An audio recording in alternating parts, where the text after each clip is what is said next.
ঈদের সামগ্রী বিতরণ আউশগ্রাম ২ নম্বর ব্লকের সমস্ত এলাকায়।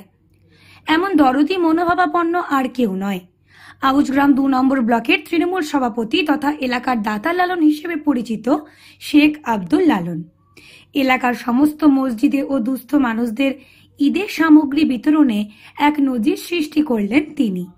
দুয়ারে দুয়ারে টোটোর মাধ্যমে রোজা খোলার বিভিন্ন ফল ও মিষ্টি মসজিদে মসজিদে পাঠিয়ে লালনবাবু ভীষণভাবে প্রশংসিত হন। তাছাড়া প্রত্যেক মসজিদে খাওয়া দাওয়ার ব্যবস্থাও করেন তিনি। আব্দুল লালন আরও জানান, শুধু মুসলিম নয়, এমনকি সমস্ত সম্প্রদায়ের পাশে তিনি নিঃস্বার্থভাবে সহযোগিতা করে যাবেন। মসজিদে মসজিদে এবং বাড়িতে বাড়িতে এমন ঈদের সামগ্রী পেয়ে মহা খুশি এলাকার মানুষ। যে কোনো খুশির অনুষ্ঠানে এলাকার মানুষের মুখে হাসি ফোটাতে সর্বদাই সজাগ শেখ আব্দুল লালন। তিনি জানিয়েছেন, সারাটি জীবন এমন সমাজসেবামূলক কাজ তিনি করে যাবেন। তাছাড়া আউশগ্রাম বিধানসভার প্রত্যেক এলাকার দুস্থ ব্যক্তিদের শাড়ি ও লুঙ্গি প্রদান করা হয়।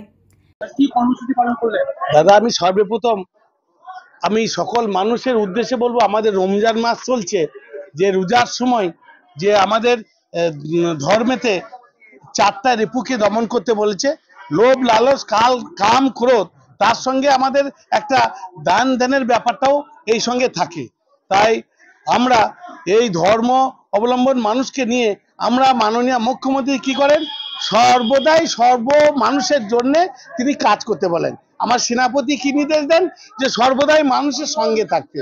তাই আমি কিন্তু আজ আউশগ্রাম 2 নম্বর ব্লকের ব্লক সভাপতি এই দায়িত্ব যে দিয়েছেন, আমারও সেই দায়িত্ব পড়ে যে আমার যখন হিন্দু ভাইদের কালী পুজো হচ্ছে সেখানেও সামিল হচ্ছি, যখন দুর্গা পুজো হচ্ছে সেই দুর্গা পুজোও আমি করছি। আজ আমার মুসলিম ভাইদের আমাদের নিজস্ব যেটা ধর্ম, সেই ধর্মে রোজা রেখে সকলকে নিয়ে আমি আজকে 4টা মসজিদকে নিয়ে ইফতারের ব্যবস্থা করেছি।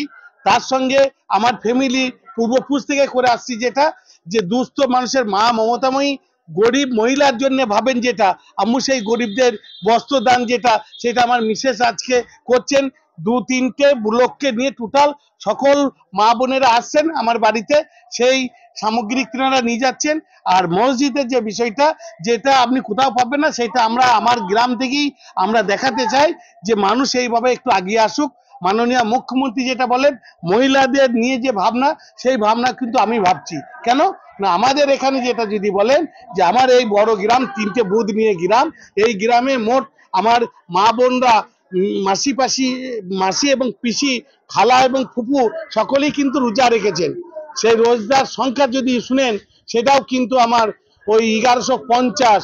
আর আমার পুরুষ যেটা রেখেছেন সেটা 450 আমরা পুরুষরা রোজা রেখেছি। তাই সেই সকল মানুষকে ওই মহিলাদের বাড়ি বাড়ি তেনাদের রোজা ইফতারের সামগ্রী পাঠিয়ে দেওয়া হচ্ছে।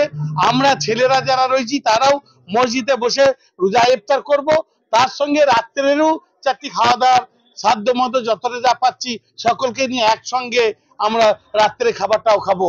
এর সঙ্গেও আমরা আরো পাশে যে আমার অন্য অঞ্চল আছে, সেখানেও 3টে মসজিদের তিনাদিকেও এই সামগ্রী পাঠিয়ে রোজা ইফতার করা এবং রাত্রে খাওয়ার ব্যবস্থা, সেটাও আমরা চালিয়ে যাচ্ছি।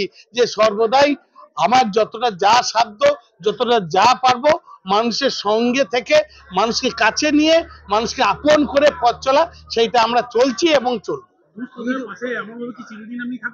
অবশ্যই আমি জীবনে যতদিন বাঁচবো, আমার মা বলে গেছেন যে যেটা যা তোমার ইনকাম তার 60% মানুষকে দিতে হবে। মানুষের দোয়া দাক্ষিণ আশীর্বাদে আজকে আমার বড় অ্যাক্সিডেন্ট থেকে আমি জীবন ফিরে পেয়েছি। তাই মায়ের যে নিয়ম নীতি, আমার রাজ্যের মাননীয় মুখ্যমন্ত্রী তিনিও এক মা, তিনারও কিন্তু ওই রকমই ভাবনা যে শুধু মানুষকে যে দান ধ্যান করা। তাই আমিও কিন্তু সেই আমার নিজের মা, আমার রাজ্যের মায়ের কথা শুনে আমরা সেই দান ধানটা যতদিন জীবনে বাঁচবো ততদিন মানুষকে নিয়ে একসঙ্গে পথ চলার চেষ্টা করব। আমার যে যখন হতে বিস্তার, আমার ব্যবসা বাণিজ্য থেকে আজকে রাজনীতি করছি, আমার বিভিন্ন এগুলো আছে, সমস্ত যতদিন আমার জ্ঞান হয়েছে ততদিন থেকে কিন্তু আমি আগে মা বাবার সঙ্গে করেছি, এখন নিজের ইনকাম করে আমার ছেলেকেও সঙ্গে পেয়েছি, ছেলেদের সঙ্গে নিয়ে যৌথভাবে যেটা যা করব, অপরের থেকে যেন আমরা আরো বেশি একটু ভালো করতে পারি, এই লক্ষ্যটা রেখে মানুষের সঙ্গে পথ চলি। আমার নাম শেখ আব্দুল লালন। আমি এই আউসগ্রাম 2 নম্বর ব্লকের মামাটি মানুষের সৈনিক হিসাবে, ব্লক প্রেসিডেন্ট হিসাবে আমি কাজ করি। তো আজকে ঈদ বলে নয়, রমজান মাস বলে নয়, সারা বছরই মানুষের পাশে থাকে, সেটা আমরা বর্ধমানের একজন তৃণমূল কংগ্রেসের কর্মী হিসাবে সেটা আমরা বারবারই খবর পাই এবং আমরাও গর্বিত যে যেভাবে আজকে লালনদা আজকে একটা দলের দায়িত্বে আছে, দলের পদে আছে, আমাদের আউসগ্রামের ব্লকের প্রেসিডেন্ট, দলের পদ পাওয়ার আগেও যেভাবে সাধারণ মানুষের সঙ্গে, দলের কর্মীদের সঙ্গে, দলের সহজ দুস্থ মানুষের পাশে সারা বছর থাকেন, আমরা বর্ধমানবাসী হিসেবে গর্বিত। এবং এইভাবে যেভাবে কাকা লালন তার এই নামে তাকে বেশিরভাগ মানুষ চেনে। তো আমরা বলবো আজকে যে পবিত্র রমজান মাস, আজকে 28টা রোজা, যে ইফতারের আমরা বিভিন্নভাবে দলীয় কর্মসূচির মধ্য দিয়ে মমতা বন্দ্যোপাধ্যায়ের অনুপ্রেরণায় আমরা যেমন ইফতার পার্টি করি, সেই হিসাবে একটা অভিনব উদ্যোগ আজকে মহিলাদের বাড়ি বাড়ি যারা রোজগার আছেন তাদের মহিলাদেরকে সেই ইফতার খোলার যে সামগ্রী সেটা পৌঁছে দিচ্ছে। এবং আরও একটা খবর পেলাম এখানে এসে প্রায় কয়েক হাজার মানুষকে তিনি শাড়িও দিচ্ছেন, ওনার স্ত্রী দিচ্ছেন। তো সেই জায়গাতে কী বলবো, ঈশ্বরের কাছে এই প্রার্থনাই করবো যে যেভাবে তিনি মানুষের কাছে থেকে, মানুষের সঙ্গে থেকে মানুষের উপকার করছেন, আগামী দিনে এইভাবে করুন, আরও মানুষের সমাজসেবায় তিনি এগিয়ে আসুন। আমাদের মাননীয় মুখ্যমন্ত্রী মমতা বন্দ্যোপাধ্যায়ের অনুপ্রেরণায় তিনি যেভাবে কাজ করছেন, এলাকার মানুষ সভাপতি খুশি। আমরাও আমাদের পক্ষ থেকে বলবো যে আগামী দিনে তিনি আরও মানুষের কাছ থেকে, মানুষের সঙ্গে এইভাবে কাজ করে। নিজাম আলমের রিপোর্ট, সকলের জন্য নিউজ।